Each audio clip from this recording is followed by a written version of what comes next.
Hey everyone, how you doing? I'm Clara and I'm back with another one of my tutorials where I show you how I painted these absolutely glorious wood elf figures from Atlantis Miniatures, and in this case it's one of the archers. So in this video I've been concentrating on different areas. On this one I show you how I got really lush looking summer, spring green colors on the clothing, and also I go over again more details on the face and how I got that toning right. On top of that, I also show you how I do black leather boots in this case. And a little added detail on this is that there's a bow in this, and so I show you how I add a string to that bow. So without further ado, let's get down to the table, shall we?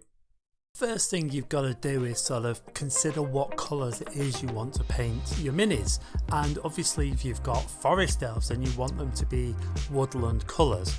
But what you've got to remember is that depending on the season, those colours can actually be quite different. So I guess that wood elves have to have different seasons worth of clothing, maybe? I decided to go with greens and browns, but I wanted this to be a spring-summer collection, as it were, so I went quite bright.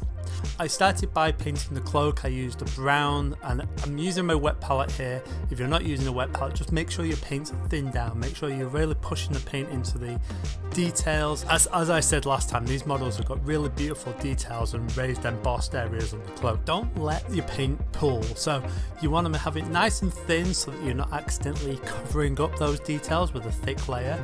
Use thin paint, use multiple layers, and push it into the cracks. And you know, if it's too watery, you don't want it too watery either, and if it is, just make sure that you're removing any pulled up paint by drying your paintbrush and just sort of dabbing it on those areas where it's pulling up. And so, like I say, this was spring summer collection, so I decided for the pants I was going to go with a super bright green colour, and then for the leather protections on the arms, the legs, the shoulders and the bodice, I decided to go with a deeper forest green.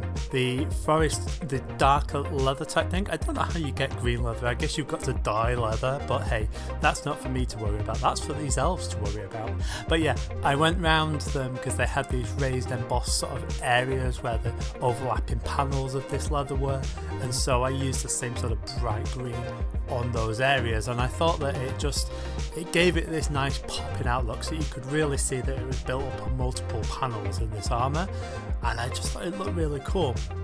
Now, as I did in the previous videos, I didn't use a wash, so I went in with low light. So I went in with a darker green in the real shadow areas and in all the recesses of the cracks, and then I went lighter and lighter with the green colours on both the armour, the bodice and the leggings. And I really went quite yellow, so with the leather I wanted that to be a lighter green, but not necessarily in a yellow kind of way. But these leggings, because they were nice bright green, I could really add more and more yellow. In fact, on my thumb you can see the different layers of greens that I used for both leggings and the bodice area, I realised. But yeah, by the time I got to the sort of final areas of highlights on those leggings, it was a fair amount of yellow in there.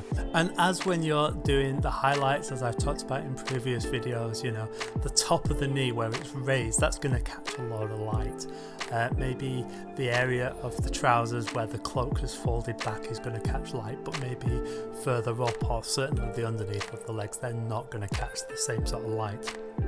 And I did the same thing, exactly the same as I did in my last tutorial for the druid with my cloak. So this was browns, and then I painted in lowlights and I painted in highlights. Again, this is really beautiful detail, so take your time with it, look at it, consider where it needs to come brighter, where it needs to go darker, and just build it up bit by bit. Now obviously I did a very similar thing as I did with the embossed pattern on the back. I haven't gone through the painting process here, but I'll show you a picture. But I basically used browns and went through different gradients to sort of make it stand out and highlight. On the inside it was actually more the opposite of embossed, I guess engraved. I've seen deboss used, but that doesn't sound right. Anyway, so I actually pushed a little bit of wash into those darkest recesses and then just went over that top surface so that it wasn't sort of staining the main surface of the cloak.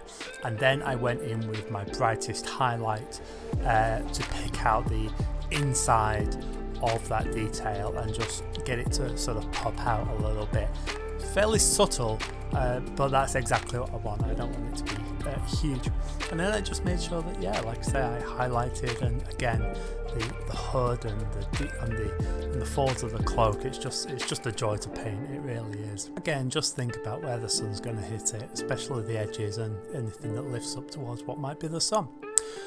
Then I guess there's this sort of skirty area on the front. Is it a tallard? I forget. But I was trying to decide, and I went with the mid brown for this, so a fairly sort of reddish brown, I guess, orangey brown. And I painted that in, and again it's got this sort of detail. So I painted it thin to make sure that the carved in sort of pattern on the front of it to make sure that that was maintained. So thin paint, push the paint in, remove any excess, and then once I'd done that I went over and highlighted. Now because there's this engraved area, it just made sense to once again use a wash and try and remove that from the mid-tone brown, which was my base paint, and then go over and I put a little tiny bit of lighter brown colour on my paintbrush, and I pretty much dry brushed it, so there wasn't much paint on my paintbrush, and I just lightly pulled it over the edge so that it just caught the raised edges like you do with dry brush. There wasn't much on my brush, and again do the folds, and I think it comes out looking pretty sweet, to be honest. I'm happy with how it went. So once I'd done that, there was some extra details in there as well. So there's this sort of skull on the front around the neck, a sort of skull necklace, because of course, why not? And also on the back you've got a quiver.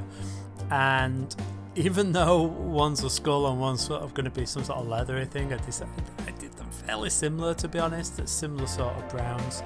I painted them the base colour, and then I used a wash to pull out any of the details, and I went back in with the mid-tone so that, you know, that wash was only darkening the recesses, and then I went over. With the quiver, it was more of a flat surface, so I found that I was sort of dabbing it across and stippling it to try and give it some sort of texture. If you're just pulling your brush across it, you're going to have these strokes, but it's not going to look right, and especially because you can't really get detail on a flat surface. So by sort of stippling it, you can give it just a more interesting look.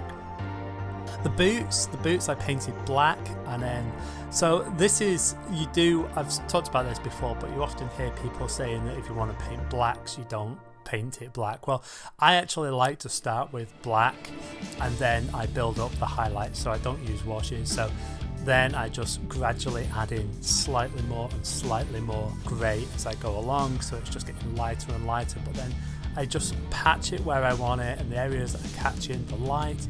So I make sure that I've got the plain black recesses, the base black is in the recesses, and then it'll become slightly lighter as it comes out. And I use thin down paints to try and fade that out. It becomes lighter and lighter, and then once you get to the highest points, that's where you're probably using a fairly light grey at that point. You're probably not getting onto white, but maybe there'll be like a point of light on the toe cap or something like that, and at that point I think you can, it's perfectly fine to use a bit of white, but I tend to not go quite that bright, but I get pretty close, and so I just build up the lighter and lighter colours really slowly, really thin layers, and I think that I actually get quite a good black leather look, and it works for me. Doesn't mean that it's the best method of doing it, but I find it fairly easy, I find it quick to do, and I think that it looks really good. So then you've got the details. I'm not going to go into these, but I used like a reddish brown for the tree. There were some rats on there, I realised as I was painting it, and then it's on a rock, so I used a sort of stony grey colour on the rock, and then a reddish brown I wanted to make sure that the brown of the tree wasn't the same colour as my cloak. I wanted it to be a bit different, so I made sure that I did that by using, like I say, a more, whereas the cloak was a duskier brown, I used a more of a sort of reddish brown. And then I used wash over both of them, so a black wash over the rock and the rats, and a brown wash over the tree. And then I was quite happy just sort of bringing this up through the layers with lighter and lighter dry brushing. So my first dry brush layers with a fairly big brush, and then I went in with smaller details just to give it a bit more interest and variation. But the main detail on this for me isn't the tree or even the rats. I will say I painted the noses pink and I painted the eyes red because that's how I do grey rats. But yeah, I was quite happy doing a fairly simple and plain paint job on this, because for me, where you want the eye to look is the model, and that is where I've got this pop of colour with, like I say, it's springwear. And so that's where I wanted to concentrate all my time on this figure. That's where the focus and emphasis should be. Paint them up, but don't worry about going too fast. And to be perfectly honest, paint and then wash and then dry brush is gonna look pretty good. You could do the whole figure like that and you'd be happy with it. Now here I am just sort of showing you how I paint my eyeball. So it's a dab of paint on a small brush, but not too small. It's like a 0 or maybe a 1, and I just have a little bit of white paint on there, and I just draw it across the eyeball. You might have seen I went over a little bit, so I washed off my brush, used a bit of water and just wiped back the excess. I also didn't show you how I did the hair, but I did the hair very similar to the boots, in fact. So I did black hair and then I used grey highlights. I build highlights and it's sort of a triangle going from the hairline at the top of the brow and moving back, so that's the base of the triangle, and then it gets thinner as it moves back, so you've got this nice, it's not a dead on a triangle, but I think it gives it quite a good look. And then you can just pick out individual clumps of hair to go with a lighter grey and a lighter grey, and just again, same as the boots, just building up those highlights.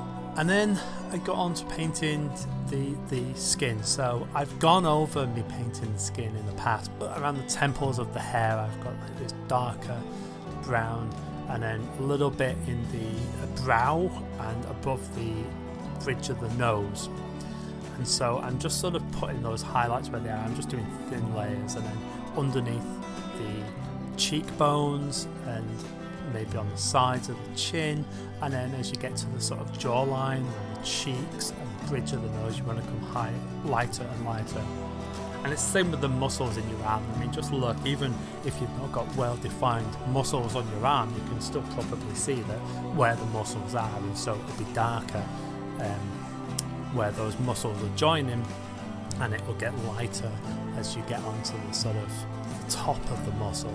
And with this miniature, the elbow is going up to where I considered the sun was, and sort of that also meant that the temple on that side and the top of the cheek and the top of the ear on that side were going to catch the most light, and then also the other arm, which is stretched out holding the bow, that's going to have quite a lot of light catching it because of the way the sun's going to hit. And so I'm just bringing those colours lighter and lighter, and again, thin paints, and just building up a little bit at a time. And don't forget to catch sort of like, the temples, the top of the chin, the bridge of the nose, the front of the nose. And actually it's kind of good detailing if you can do a darker skin colour on the sides of the nose and then lighter on the front of the nose. And obviously where you've got the inside of the shoulders or the inside of the elbows or between the fingers, they're going to be darker. I was thinking about this just as I was editing this video, but when it comes to figuring out how to highlight, or rather where to highlight and where to low light on a face, I think that a really weird place to look, but actually a pretty good one, I think, is to look at videos, makeup tutorials, fairly extreme makeup tutorials where they're going for real contrast, and the sort of like you see with drag or models or something like that. because, you know, they're trying to create the highlights and the lowlights exactly where you expect to see them on the face and just accentuate that. And so that actually gives you a really good idea of where to put these highlights and lowlights. And yeah, it just suddenly occurred to me it's probably a really good place to look. And then eyebrows. So I went in and I painted some black eyebrows to match the black hair, and then I did slight highlights on the front, but not too much. So yeah, and I kept the eyebrows fairly sort of thin, but hopefully I didn't overdo it. But I'm not very good at doing my own, so who knows whether I got that right. But then the final detail that I wanted to do was the bow. So you've got this glorious bow, and I painted up similar to the quiver, to be honest. I never really talked about that, but it's missing a string, and that's always, you can't produce a mini that would have the string on it, it's just too thin. But there's this cool technique. So basically what you can do is get some twine and then unravel it, just get a few pieces of that twine, or maybe even some string that, you know, cotton that you'd use for sewing. And what you can do is you can just sort of twizzle it and then run some glue, super glue, over it, and it'll just keep it nice and stiff. So let that dry and it'll stiffen it all up, and then you can come in and what you can actually see, so I'm holding this string at the end and you can see it's quite stiff because of the super glue, and then I'm just going to stick a little bit on one side with some super glue, use some accelerant to dry it real quick, and then I'm going to do the same on the other side. I'm using the tweezers because I wanted to pull the bow in just a slight bit of tension and stick the super glue on, and then use the accelerator to stick it on, and then it means that it's not going to be a slack bow, it means it's going to be nice and taut, which is kind of what you want. And there you have it. Okay, and so with that, that's how I painted one of the archers from the Atlantis Miniatures Wood Elves collection. They're beautiful figures, you can get them online. This is the third in a series of 6 videos, so I've got 6 figures, and so the others will come out after this, which makes sense. And I hope you enjoyed it. So if you did, please, I'd love it if you could give me a like, subscribe, and maybe share with your friends. And until next time, take care and goodbye.